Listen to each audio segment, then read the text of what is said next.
키케로의 죽음과 로마 공화국의 종말. 슈테판 츠바이크 1940년. 기원전 43년 로마 포럼의 연단에 매달린 머리라는 부제가 있습니다. 키케로와 카이사르. 영리하기는 하지만 용기가 부족한 남자가 자신보다 강한 자와 마주칠 때 가장 현명한 처신법은 강자를 피해가는 것이다. 부끄러워하지 말고 시절이 바뀌어서 자신이 나설 때가 오기를 기다리면 된다. 세계제국 로마 최초의 휴머니스트이자 웅변의 대가이고 법의 수호자인 마르쿠스 툴리우스 키케로.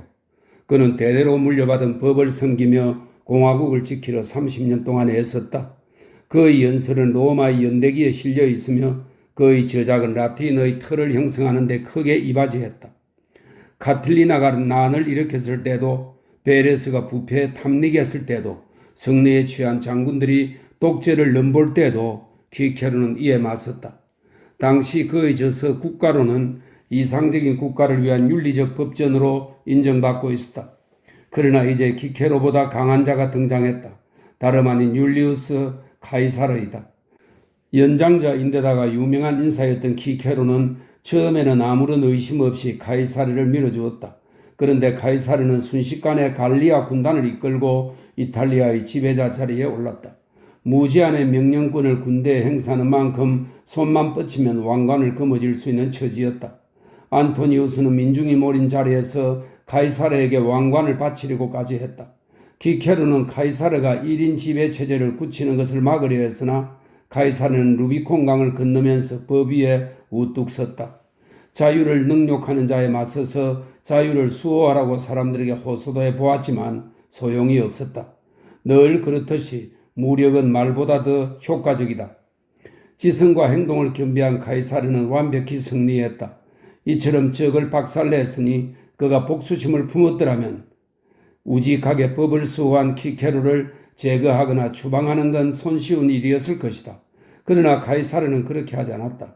율리우스 카이사르는 많은 전투에서 승리했다는 사실보다는 승리한 후 관용을 보였다는 점에서 뛰어난 인물이다. 적수였던 키케로가 힘을 잃자 카이사르는 그에게 온화하게 경고하며 목숨을 선사했다.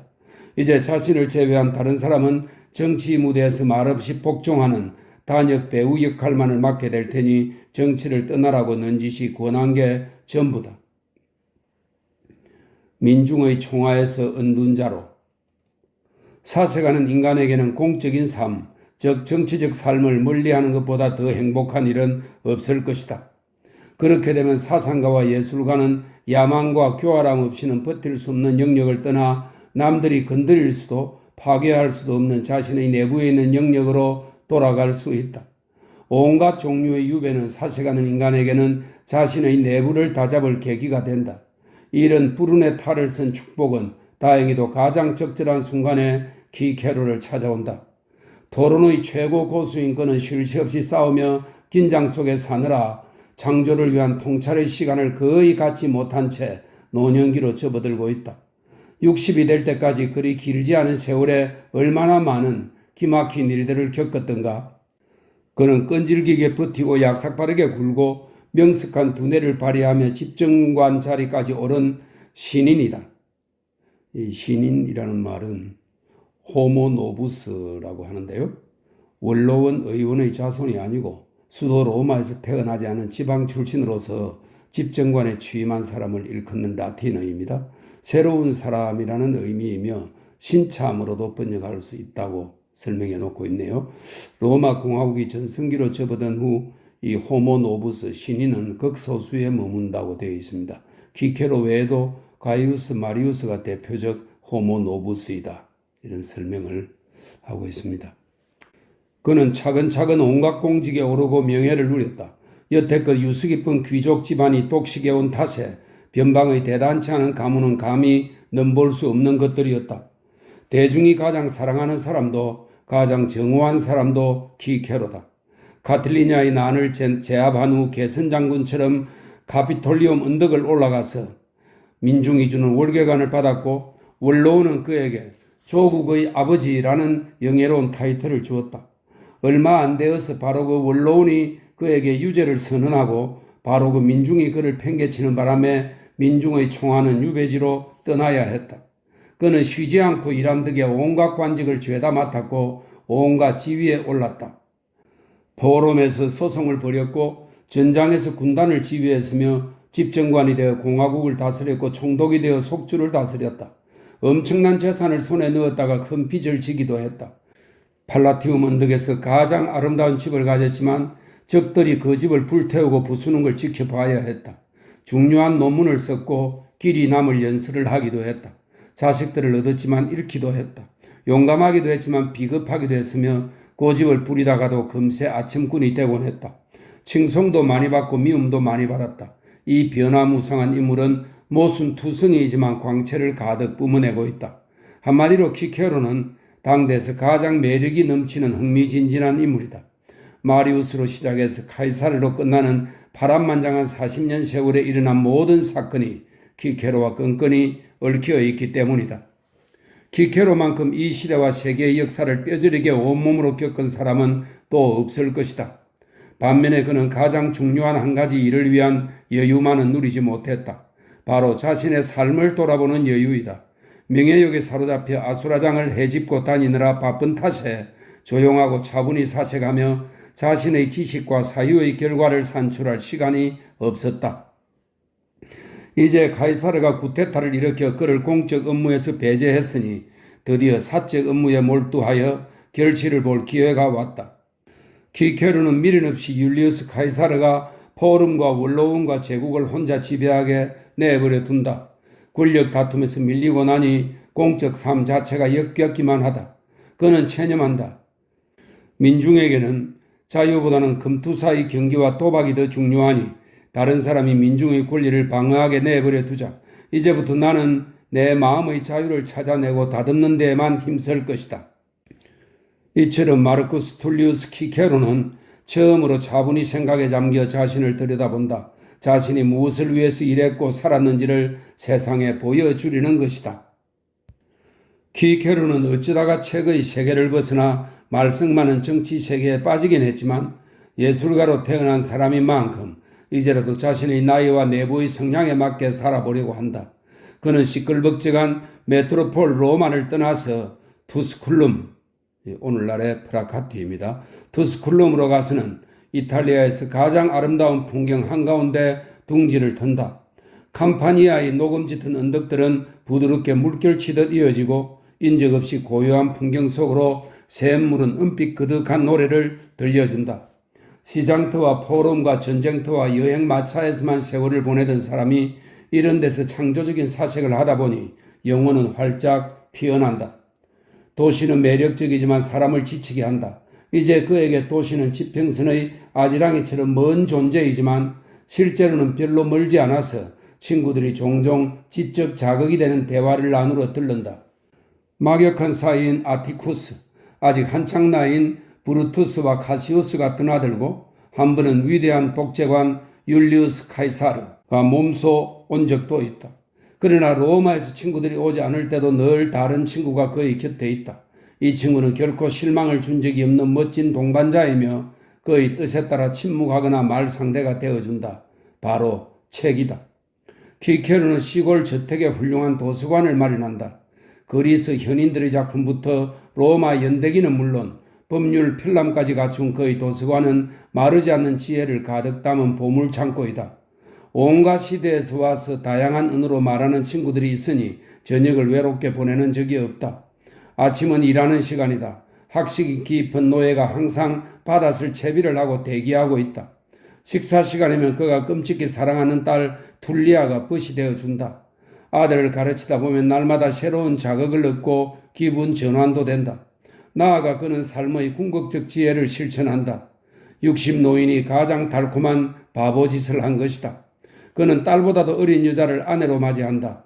예술가인 만큼 아름다움을 대리석이나 시 구절의 형태로 즐기는데 성이 차지 않았던 그는 가장 감각적이고 황홀한 형태로 아름다움을 즐기고자 한다.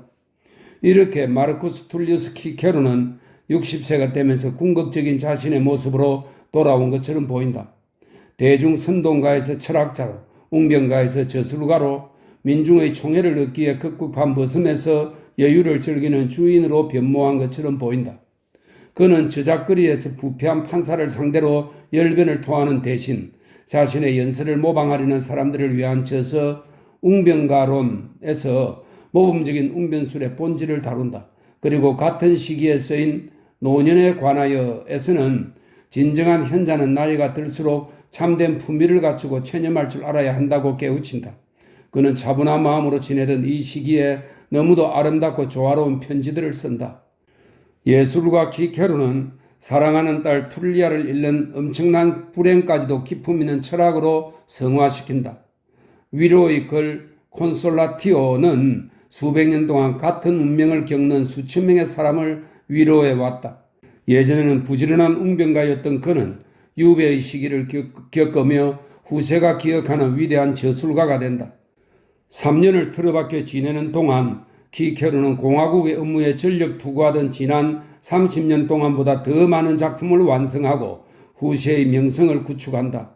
현세의 법을 가르치던 그는 마침내 서디슨 비밀을 하나 배운다. 정치 활동을 하다 보면 피해갈 수 없는 비밀이다. 오랫동안 대중의 자유를 수호한다는 건 불가능하니 자신의 내적인 자유나마 수호해야 한다. 공화국을 사수하라. 세계 시민이며 휴머니스트이고 철학자인 키케로는 이렇게 동시대의 정치적 격변과는 거리를 둔 채로 이탈리아에서 여름을 즐기고 가을에는 글 쓰는 데 몰두한다. 그러다 보니 겨울이 지나간다. 평생 이렇게 살 거라고 그는 생각한다. 날마다 로마에서 편지가 오지만 거기 담긴 소식들을 그다지 유의해서 보지도 않는다. 로마에서 벌어지는 정치 도박에 끼어들 일이 없으니 관심도 없다. 겁먹던 작가 시절 대중의 관심을 원했던 그는 이제 그런 허영심을 완전히 떨쳐버린 것 같다. 이제 머릿속에만 존재하는 공화국의 시민일 뿐 테러에 꼼짝 못하고 굴복한 썩어 문드러진 로마 공화국의 시민은 아니기 때문이다. 그런데 기원전 44년 3월 어느 수요일에 먼지 투성이가 된 전령이 숨을 헐떡이며 집으로 뛰어든다. 그리고는 간신히 최고 집정관 율리우스 카이사르가 로마의 포럼에서 살해되었습니다. 라고 말한 후 바닥에 쓰러진다. 키케로는 소스라친다. 몇 주 전 그는 너그러운 성자 카이사르와 한 식탁에 앉았다. 그는 자신이 감당할 수 없을 만큼 우월한 적수를 정오했고 카이사르가 전장에서 승리를 거두면 불신에 차서 지켜보았다. 그러나 마음속으로는 탁월한 두뇌와 천재적인 조직력과 휴머니티를 두루 갖춘 둘도 없는 적수를 우러러보지 않을 수 없었다. 암살자들의 뻔뻔한 주장은 혐오스럽게 거지였다. 하지만 카이사르 본인은 저주받아 마땅한 살인을 저지른 자가 아니던가? 아버지 조국을 살해한 아들이 아니던가? 율리우스 카이사르는 바로 그 천재성 때문에 로마인의 자유를 그 누구보다도 심하게 위협하지 않았던가? 이 남자가 이렇게 죽은 것은 인간적으로는 안타깝지만 이 범죄 덕분에 그 무엇보다도 성스러운 존재가 승리할 수 있을 것이다. 카이사르가 죽은 지금 공화국은 다시 살아날 것이다. 이 위대한 독재자가 죽은 대가로 가장 숭고한 이념, 즉 자유의 이념이 승리할 것이다. 키케로는 처음으로 경악했지만 이렇게 마음을 추스른다. 그는 비겁한 살인행위를 원치 않았으며 그런 걸 꿈꾸어 본 적조차 없었다. 브루투스가 카이사르의 가슴에서 피로 물든 단도를 뽑아내면서 공화국을 신봉하는 서성 키케로의 이름을 외치며 자신의 행위를 합리화했다고는 하지만 브루투스와 카시우스는 키케로에게 미리 음모를 알리지도 않았다.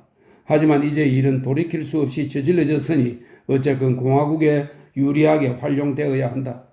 키케로는 이전의 자유롭던 로마로 돌아가려면 왕의 시체를 딛고 나아갈 수밖에 없음을 깨닫는다. 그러니 다른 사람들을 이 길로 이끄는 게 그의 의무일이라. 이런 절호의 기회를 놓쳐서는 안 된다. 바로 그날 마르쿠스 툴리우스 키케로는 장서와 그의 원고를 던지고 예술가로서의 여유로운 삶을 마친다.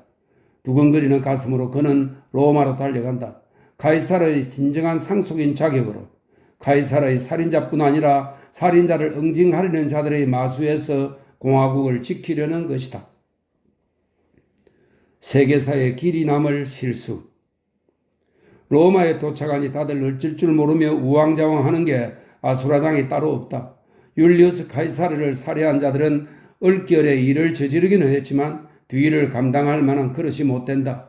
마구잡이로 뭉친 모반자의 무리는 자신들보다 우월한 남자를 죽여서 제거할 줄은 알았지만 이 행위로 인한 이익을 챙겨야 하는 상황이 오자 당황한 채 무엇부터 해야 할지 몰라 쩔쩔맨다.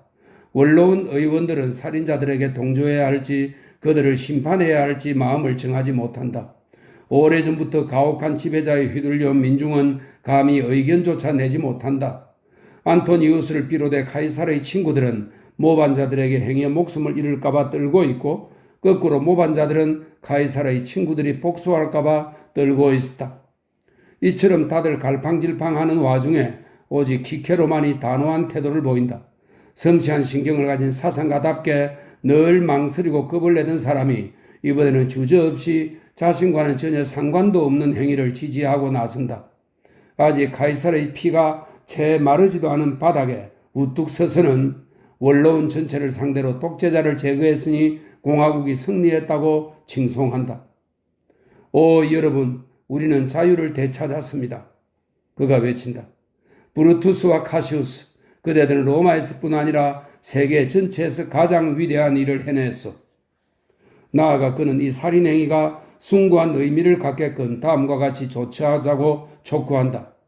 브루투스 일당은 카이사르의 죽음 이후 방치된 권력을 당장 장악해야 한다. 공화국을 구하고 오랜 로마의 법질서를 재건하려면 이들이 신속히 권력을 행사해야 한다.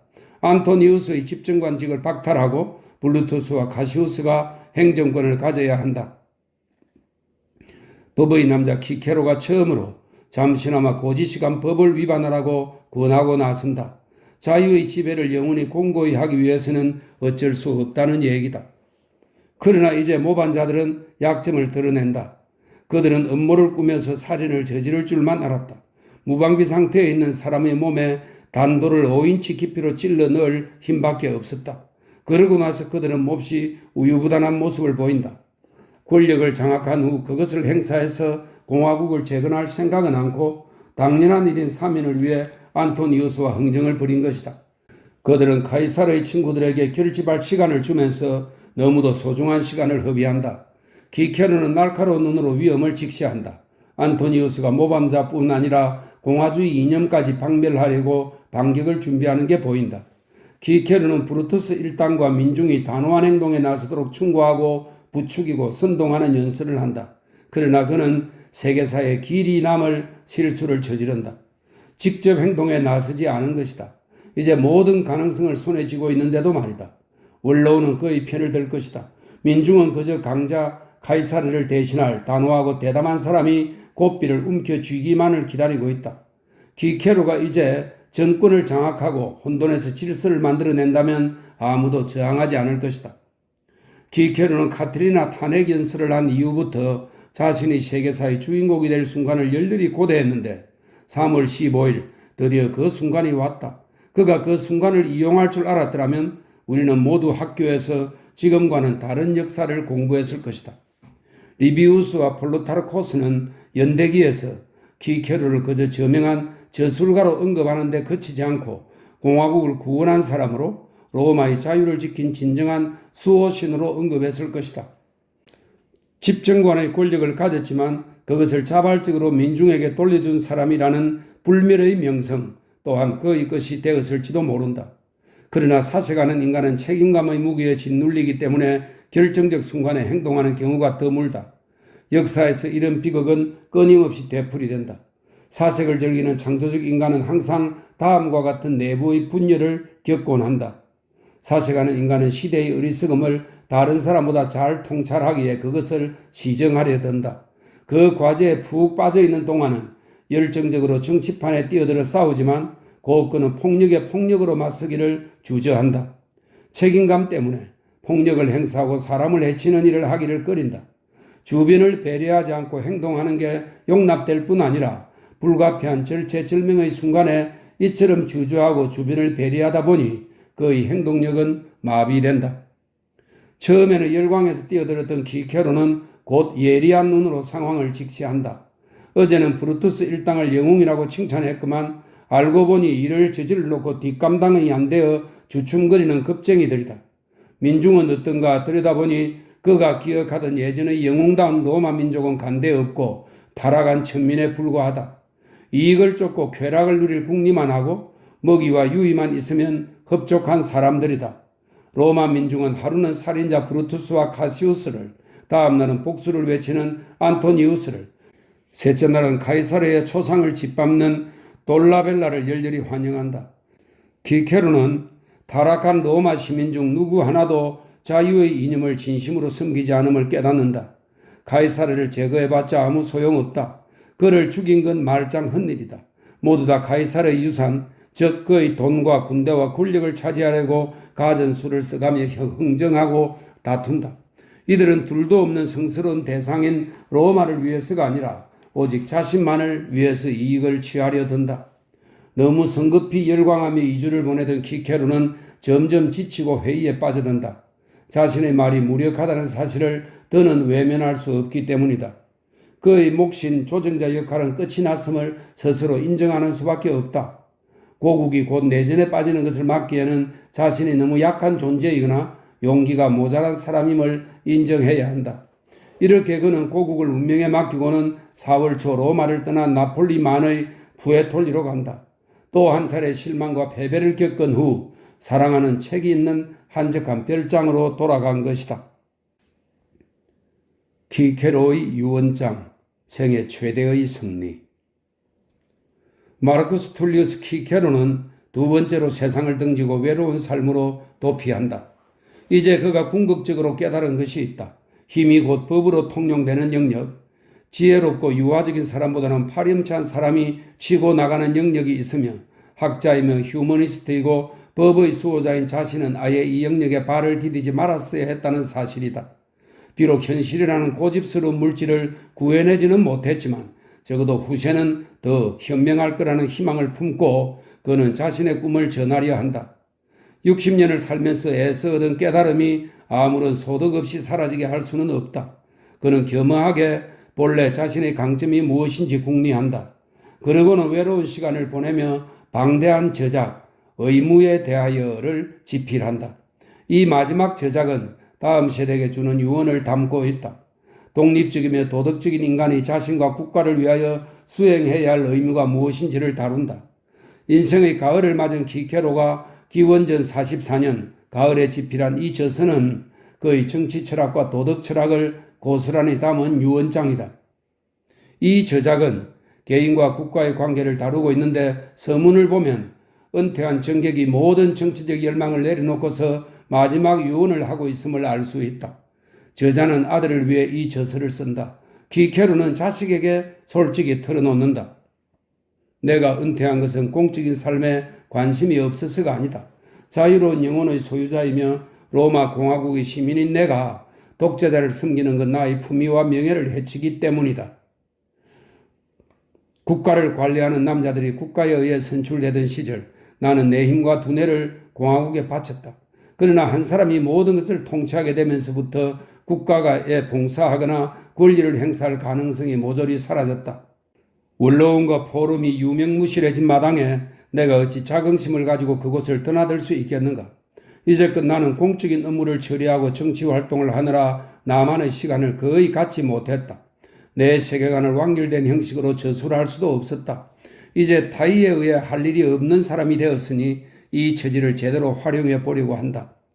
스키피오는 실직자였을 때만큼 활발히 일했던 적이 없으며 홀로 있을 때만큼 외롭지 않았던 적은 없다는 명언을 남겼는데 나 역시 그렇게 살려 한다. 개인과 국가의 관계에 대한 키케로의 사상은 여러 면에서 독창적이지 않다. 그는 아들을 위한 저서에서 책에서 읽은 것과 다른 경로로 알게 된 것을 결합하고 있다. 60이 되었다 해도 토론의 명수가 졸지에 시인이 되기는 어렵고 짜집기의 달인이 졸지에 독창적인 작가가 되기는 어려운 법이다. 그러나 이 책에서 그는 비애와 통한이 꿈틀대는 어조로 이전에는 없던 열정을 담아서 자신의 견해를 피력한다. 비비린내 나는 내전이 한창이고 쥐니병 무리와 정치 깡패들이 권력을 놓고 싸우는 시기에 진정한 휴머니스트 설명했습니다. 이런 시기에는 보석 같은 존재가 아닐 수 없다. 진정한 휴머니스트가 홀로 윤리적 각성과 화해를 통한 세계의 평화라는 영구한 꿈을 저서에서 펼치고 있다. 정의와 법, 이 둘만이 국가를 든든히 떠받치는 기둥이 되어야 한다. 선동가가 아니라 정직한 자들이 국가에서 권력을 잡고 권리를 행사해야 한다. 그 누구도 자신의 개인적 의지를 민중에게 강요하며 횡포를 부려서는 안 된다. 명예욕에 사로잡힌 사람이 민중에게서 통치권을 강탈한다면 누구나 그 사람에게 복종하기를 거부할 의무가 있다. 철저히 독립적인 정신의 소유자 키케로는 독재자와 관계를 맺거나 독재자를 섬기는 것을 통렬히 비난한다. 폭군과는 그 어떤 관계도 맺지 말고 그저 죽기 살기로 싸워야 한다. 한 개인이 전제 정치를 하면 불가피하게 공동의 권리를 짓밟게 된다고 그는 본다. 공동체가 진정으로 화합하려면 개인이 자신의 공적인 위치에서 개인적 이익을 취하려 하지 않고 자신의 사적인 이익보다는 공동체의 이익을 앞세워야 할 것이다. 휴머니스트가 다 그렇듯 중용을 찬미하는 키케로는 대립을 조정할 것을 권한다. 로마는 술라나 카이사르 같은 독재관을 필요로 하지 않으며 그라쿠스 형제 같은 혁명가도 필요로 하지 않는다. 독재뿐 아니라 혁명도 위험하다는 얘기다. 키케로가 말한 것 중 많은 부분은 플라톤의 국가에서 이미 거론되었고 장자크 루소를 비롯해 유토피아를 꿈꾸는 모든 이상주의자의 저서에 다시 등장할 것이다. 그러나 그의 마지막 저서는 기독교가 등장하기 반세기 전에 휴머니티라는 숭고한 사상을 최초로 언급하고 있다는 점에서 당대를 훌쩍 뛰어넘는 놀라운 면모를 가지고 있다. 그가 살았던 시대는 이루 말할 수 없이 야만적이고 잔인했다. 카이사르 같은 사람도 도시를 하나 정복하면 눈 하나 깜짝하지 않고 포로 2,000명의 손을 자르라고 명하곤 했다.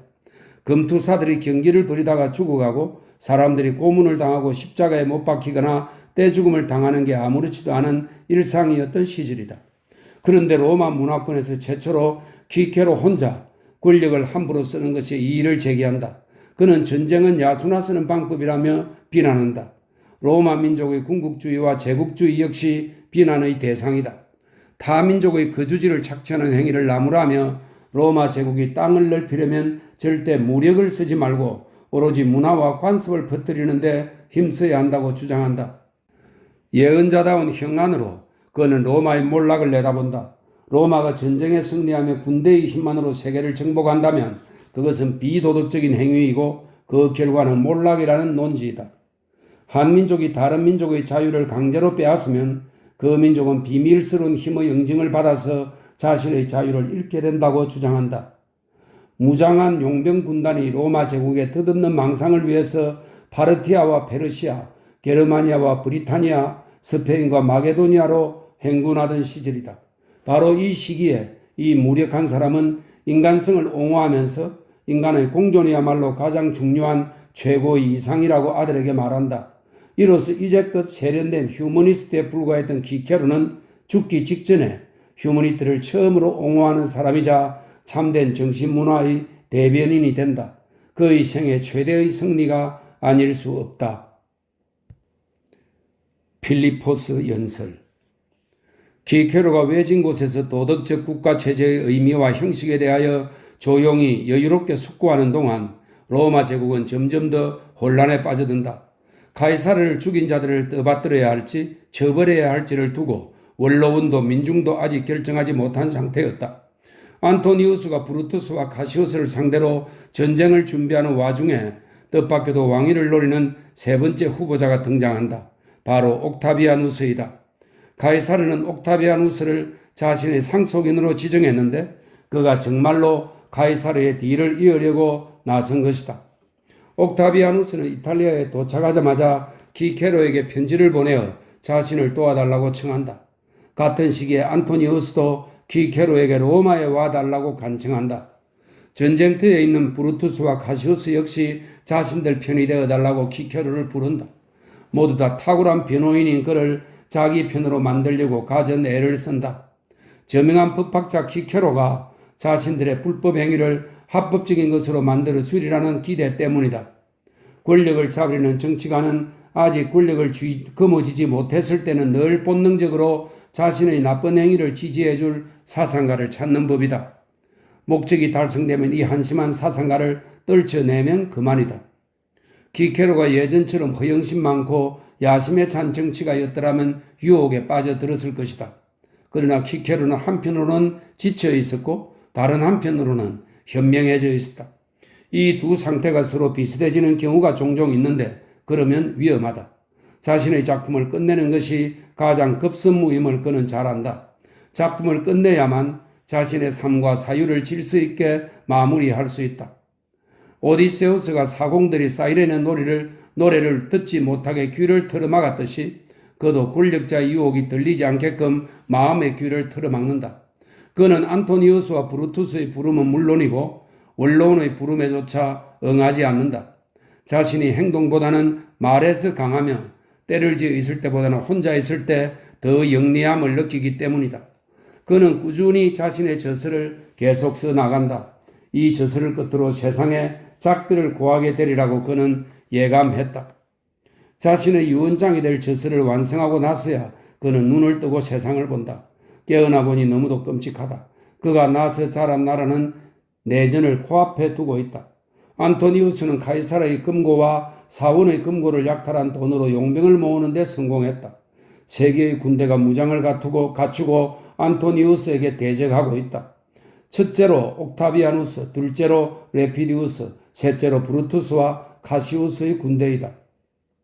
화해와 중재의 시간은 이미 놓쳤다. 이제 안토니우스가 새로운 카이사르가 되어 로마를 다스려야 할지 아니면 공화국이 계속 존재할지를 결정해야 한다.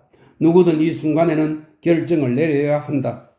마르쿠스 툴리우스 키케로는 둘째가라면 서러워할 만큼 조심스럽고 신중한 사람이다. 특정 정파에 속하지 않은 채 이 정파에서 저 정파로 소심하게 오가면서 늘 정파들을 타협시키려 애쓰던 사람이다. 그런 그도 마침내 결정을 내려야 한다.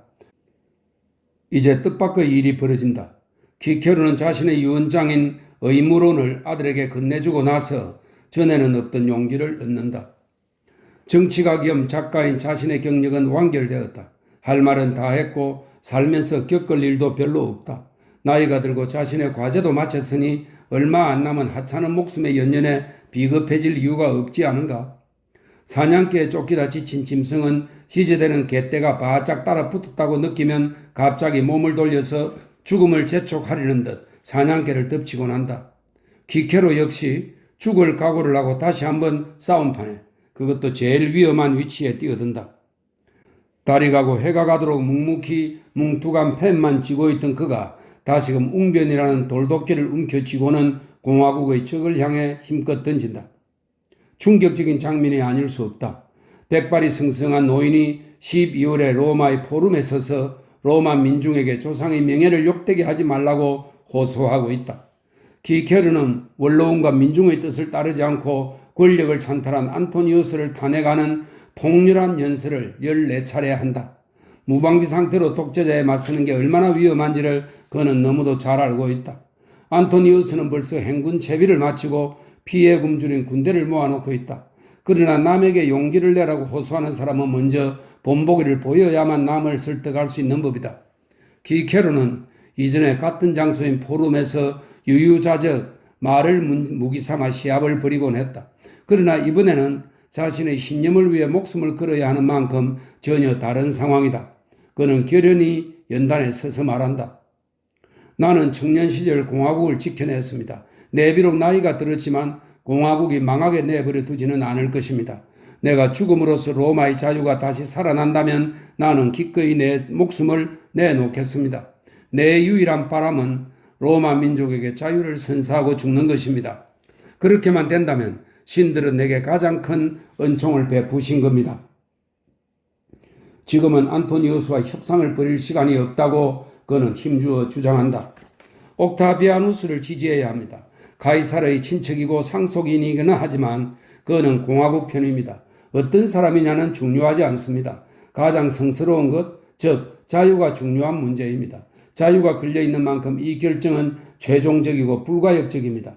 성스러운 자유가 위협을 받는 판국에 망설이는 것은 크나큰 잘못입니다. 평화주의자 키케로는 이제 독재자의 군대와 싸울 공화국 군대를 모집할 것을 요구한다. 내란으로 인한 혼란을 그 무엇보다도 혐오하던 사람이 국가 비상사태를 선포하자고 권력을 찬탈한 안토니우스는 법의 보호 밖에 두자고 제안한다. 정의롭지 않은 소송을 담당하는 법률 전문가에서 숭고한 이념을 위해 헌신하는 변호사로 변모한 키케로는 14번의 필리포스 연설에서 불꽃 튀는 언어를 유리하게 구사한다. 그는 시민들에게 이렇게 호소한다. 다른 민족들은 노예로 산다 해도 우리 로마인들은 그렇게는 살지 않을 것입니다. 자유를 쟁취하지 못한다면 함께 죽읍시다. 국가가 정말로 가장 끔찍한 굴욕을 당한다면 노예가 된 금투사들이 경기장에서 하듯이 행동해야 전 세계를 지배하는 민족답지 않겠는가? 학살자를 기다리니 차라리 적과 맞서다가 죽자. 하인이 되는 치욕을 겪느니 차라리 영예롭게 죽자.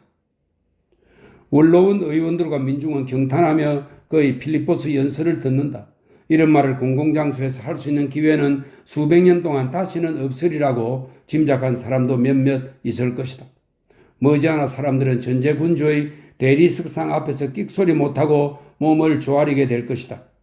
가이사르의 후계자들이 다스리는 나라는 예전처럼 발언의 자유를 허락하지 않을 것이고 아부꾼과 허풍쟁이만이 엄용하게 밀담을 나누게 될 것이다. 청중은 전율을 느낀다. 겁이 나기도 하지만 이 노인이 너무도 존경스럽기 때문이다. 노인은 깊은 절망에 빠져 있으면서도 모험에 굶주린 청년처럼 물불 가리지 않고 이미 만신창이가 된 공화국의 독립을 지키려 홀로 분투한다. 그러나 탁월한 웅변으로 아무리 불을 붙여봤자 로마의 자존심은 썩은 나무줄기라서 타오르지 않는다. 이 외로운 이상주의자가 저작거리에서 조국을 위해 희생하라고 설교하는 동안 군대를 장악한 파렴치한 권력자들은 그의 등 뒤에서 로마 역사상 가장 수치스러운 협정을 맺는다. 키케로는 옥타비아누스를 공화국의 수호자라고 칭찬했고 레피디우스가 로마 민족을 위해 공을 세웠으니 그의 입상을 설치하자고 제안한 적이 있다. 이 둘이 권력을 찬탈한 안토니우스를 상대로 전쟁을 벌였기 때문이다. 그런데 바로 그 옥타비아누스와 바로 그 레피디우스가 안토니우스와 몰래 거래를 하는 쪽으로 기운다. 지도자 셋 중 누구 하나도 로마 제국을 혼자 차지할 만큼 막강하지 못했기 때문에 철천지 원수인 옥타비아누스와 안토니우스와 레피디우스는 그럴 바에야 카이사르의 유산을 자기들끼리 나누어 갖기로 합의한다. 로마는 졸지에 위대한 카이사르 대신 꼬마 카이사르 셋을 가지게 된다. 로마 공화국의 종말. 세계 역사를 결정지을 시간이 온다. 새 장군과 원로원과 로마 민법을 따르는 대신 삼두 정치를 하기로 합의한다. 새 대륙에 걸친 거대한 제국을 전리품처럼 나누려는 것이다. 볼로냐 근처에 레노강과 라비노강이 만나는 작은 섬이 있다. 그곳에 천막이 설치된다. 바로 여기가 새 도적이 만날 장소이다. 셋 다 전쟁터에서는 영웅이지만 누구 하나 다른 사람을 절대 믿지 않는다. 여러 차례 그들은 포고문에서 서로를 거짓말쟁이, 사기꾼, 권력 찬탈자, 역적, 강도, 도둑이라고 불러왔던 만큼 자신이 철면피를 상대한다는 사실을 너무도 잘 알고 있다. 그러나 권력에 굶주린 자에게는 권력만 중요할 뿐 신조는 상관없다. 전리품만 있으면 명예는 없어도 된다. 새 파트너는 온갖 안전조치를 갖추고 차례로 약속 장소로 온다. 졸지에 한 통속이 된 이들은 셋 중 누구도 상대를 죽일 무기를 지니고 있지 않음을 서로 확인한 후에야 만면에 미소를 짓고 함께 천막으로 들어간다. 피비린내 나는 거래를 마무리하기 위해서이다. 이들이 앞으로 세계를 지배하게 될 것이다. 사흘 동안 안토니우스와 옥타비아누스와 레피두스는 목격자 없이 이 천막에 머문다. 처리할 안건이 세 가지이다. 첫 번째는 세계를 어떻게 나누어 가질까 하는 문제이다. 여기에 대해서는 금세 합의가 이루어진다. 옥타비아누스는 아피누스와 누미디아 설명입니다. 이 누미디아는 대략 기원전 3세기부터 북아프리카에 존재했던 왕국인데요. 현재의 알제리와 대체로 일치한다고 합니다. 옥타비아누스는 아프리카와 누미디아를, 안토니우스는 갈리아를, 레피디우스는 스페인을 차지하기로 한다. 두 번째 안건을 놓고는 조금 고민해야 한다. 군대와 정치 깡패들에게 주어야 할 임금이 밀려 있는데 이 돈을 어떻게 장만할지 걱정이다. 셋은 체계적 해법으로 이 문제를 수월히 풀어낸다. 나라에서 가장 부유한 사람들 재산을 빼앗고는 이 사람들이 항의하지 못하게끔 즉시 제거하면 된다. 후세의 정치인들은 자주 이 해법을 모방할 것이다. 새 남자는 유유히 탁자에 살생부를 올려놓는다. 거기에는 이탈리아 최고의 갑부 2,000명의 이름이 적혀 있다. 이 중 100명은 원로원 의원이다. 각자가 지인 중 사이가 좋지 않은 사람과 적수의 이름을 꼽는다. 새로운 삼두정치의 주역들은 철필로 몇 번 쓱쓱 갈겨 쓰더니 영토 문제뿐 아니라 경제 문제까지 깔끔히 해결했다. 이제 세 번째 안건이 논의된다. 독재를 구축하려는 자는 제일 먼저 모든 폭정의 영원한 적인 자두적인 인간들이 입을 열지 못하게 조치해야 한다. 소수의 자두적인 인간은 정신의 자유가 있는 유토피아를 집요하게 수호하려 들기에 이들이 없어야 독재자는 지배를 확고히 할 수 있다.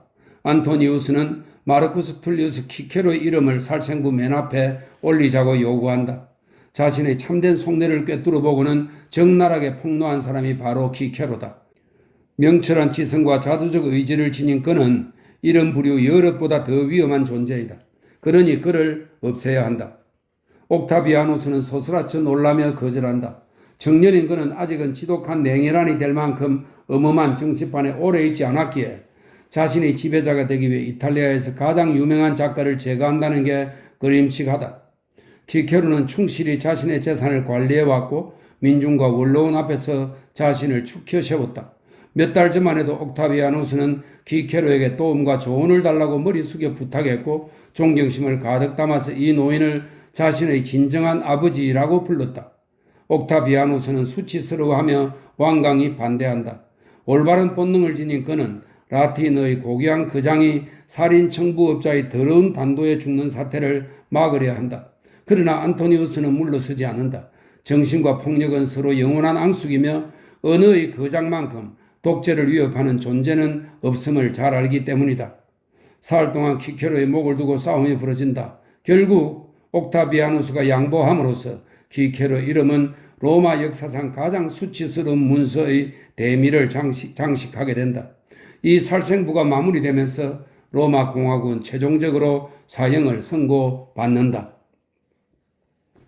죽음을 재촉하지도 말고 막지도 말라. 키케로는 새 철천지 원수가 합의에 이르렀다는 소식을 듣자 자신은 죽은 목숨임을 깨닫는다. 안토니우스는 무력이 많고 파렴치한 데다가 허영심이 가득하고 잔인한 사람이다.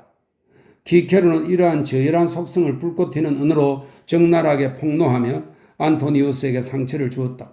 그러니 안토니우스가 카이사르처럼 너그럽게 자신을 다루리라고는 기대할 수 없다. 목숨을 구하려면 빨리 도망쳐야 한다. 그리스에서 브루투스와 카시우스와 카토가 공화국의 자유를 쟁취하기 위해 마지막 싸움을 준비하고 있으니 그리로 가야 할 것이다. 법의 보호를 박탈당한 노인은 정말로 두어 차례 도주하기로 마음먹은 것 같이 보인다. 그리로 간다면 일단은 벌써 그를 찾아 나선 암살자들은 피할 수 있을 것이다. 그는 만반의 준비를 한다. 친구들에게 곧 자신이 가겠다고 알리고 배를 타고 출발한다. 그러나 그는 매번 마지막 순간에 돌아선다. 망명지에서의 삶이 얼마나 서글픈지를 경험한 사람은 위험한 상황이 오면 성스러운 흙으로 돌아가고 싶은 유혹을 느낀다. 평생 도망다니며 구차하게 살고 싶지 않기 때문이다.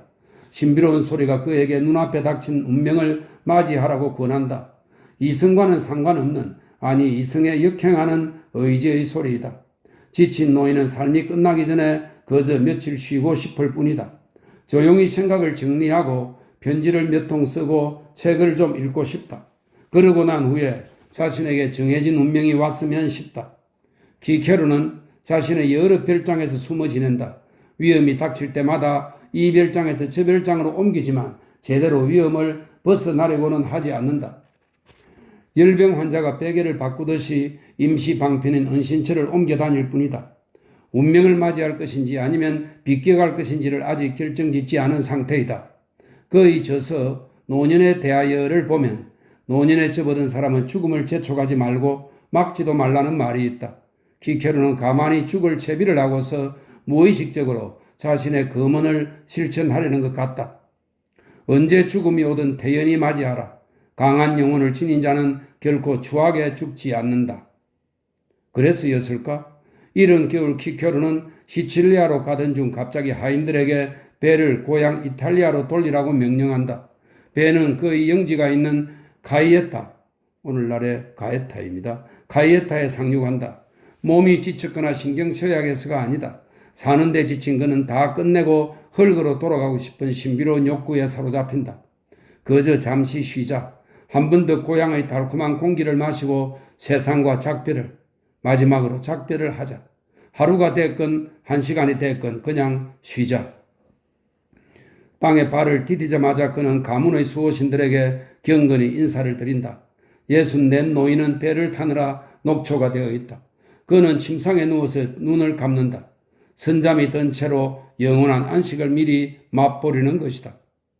그러나 키케로가 누운 지 얼마 되지 않아서 충실한 노예가 뛰어든다. 무장한 수상한 남자들이 주변을 서성입니다. 고용인 하나가 포상금을 받으려고 주인님의 거처를 살인자들에게 누설했습니다. 부디 빨리 도망가십시오. 가마가 준비되어 있고 저희 노예들이 무기를 들고 주인님을 지키겠습니다. 배가 있는 장소까지 조금만 가시면 안전합니다. 늙고 지친 사내는 손사래를 친다. 그럴 필요가 뭐가 있나? 난 도망다니며 살기에는 너무 지쳤네. 날 여기 이 땅에서 죽게 내버려 두게. 그러나 늙고 충실한 노예는 결국 그를 설득하는 데 성공한다. 무장한 노예들은 가마를 짊어지고 작은 숲을 거쳐 배가 있는 곳으로 간다. 그러나 그의 집에 있는 배신자는 부정한 돈을 놓칠까 두려워 급히 용병대장과 무장병 몇 명을 불러 모은다. 추적되는 숲을 통과한 후 늦기 전에 사냥감을 따라잡는다. 즉시 무장한 하인들은 가마를 둘러싸고 맞서 싸우려 든다. 그러나 키케로는 하인들에게 그러지 말라고 명령한다. 나는 살 만큼 살았네. 아직 젊은 사람들이 나 때문에 목숨을 잃게 하고 싶지 않네. 평생 주저하고 망설였고 용감했던 적은 별로 없던 키케로. 그런 그가 마지막 순간에는 모든 두려움을 떨쳐낸다. 당당히 죽음을 맞이함으로써 이 마지막 시험을 로마인답게 치러내리는 것이다. 그의 지시대로 하인들은 물러난다. 무방비 상태의 키케로는 아무런 저항 없이 순순히 백발이 성성한 머리를 살인자들에게 내밀며 의연하게 멋진 말을 한다. 내가 언젠가는 죽는다는 사실을 난 항상 알고 있었네. 하지만 살인자 무리가 원하는 건 철학이 아니라 수고료이다. 그들은 곧장 행동에 들어간다. 용병대장이 칼을 힘껏 휘두르자 노인은 쓰러진다. 이렇게 로마의 자유를 위해 마지막까지 싸우던 변호사 마르쿠스 툴리우스 키케로는 사망한다. 여태껏 살았던 수많은 시간 중 마지막 시간만큼은 그 어느 때보다도 영웅적이고 사내답고 결연했다. 마지막 글입니다. 키케로의 영원한 승리. 비극 뒤에는 피비린내 나는 소극이 따르는 법이다. 살인자 무리는 피살자의 머리가 분명 대단히 값진 것임이 틀림없다고 추측한다. 안토니우스가 몹시 조급해하며 암살을 지시했기 때문이다. 물론 그들은 이 머리가 정신적인 측면에서 현재와 후세가 갖는 가치를 예감할 수는 없다. 하지만 이 머리가 이 끔찍한 일을 청탁한 사람에게 특별한 가치를 가진다는 것은 짐작한다. 그들은 상금을 놓치지 않기 위해 안토니우스의 명령을 실행했다는 확실한 증거를 가져가기로 한다. 깡패 두목은 주저없이 시체에서 머리와 손을 잘라내서는 자루에 담는다. 그리고는 피가 뚝뚝 떨어지는 자루를 등에 끌어쥐고 서둘러 로마로 간다. 로마 공화국에서 가장 명성이 자자한 변호사가 통상적인 방법으로 제거되었다는 기쁜 소식을 독재자에게 알리려는 것이다. 깡패 두목의 짐작은 맞았다. 살인을 청탁한 큰 악당은 일이 잘 마무리된 게 너무 기뻐서 작은 악당에게 어마어마한 살해금을 준다. 안토니우스는 이탈리아 최고의 부자 2,000명을 약탈하고 죽인 만큼 이제는 마음껏 돈을 뿌려도 된다. 그는 키케로의 손과 머리를 피투성이 자루에 담아 가져온 용병대장에게 은화 100만 제스테르츠를 준다. 그러나 이것만으로는 복수심을 가라앉힐 수 없다. 어리석은 정오심에 휩싸인 잔인한 악당은 죽은 자를 특별한 방식으로 욕보이려고 궁리한다. 자신이 한 짓이 두고두고 자기 자신을 욕되게 하리라는 사실을 그는 꿈에도 몰랐을 것이다. 안토니우스는 키케로의 머리와 손을 포름에 있는 로스트라 연단에 걸어놓으라고 명령한다. 키케로가 자신을 규탄하며 로마의 자유를 수호하자고 민중에게 호소하던 바로 그 자리에 말이다. 날이 밝자 너무도 끔찍한 광경이 로마인을 기다린다. 키케로가 명연설을 했던 바로 그 연단에 참수된 낯빛 머리가 하나 걸린다. 자유를 위해 싸운 마지막 변호사의 머리이다. 수많은 생각을 품었던 이마에는 녹이 쓴 육중한 못이 박히고 누구보다도 아름답게 라틴어를 구사했던 입술은 낯빛이 된 채 빳빳이 굳어있다. 60년 동안 공화국의 안위를 주시하던 눈동자는 푸르쭉쭉한 눈꺼풀로 덮여있다. 그 시절 가장 수려한 문체로 편지를 썼던 손은 맥없이 쳐져 있다. 그러나 이 광경에는 반전이 있다.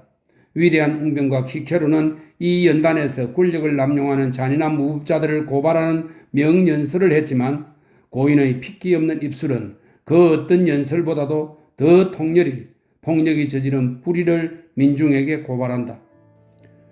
폭력을 행사하는 당대의 지도자가 그를 모욕하려고 국리해낸 일로 인해 키케로는 영원한 승리를 거둔 것이다.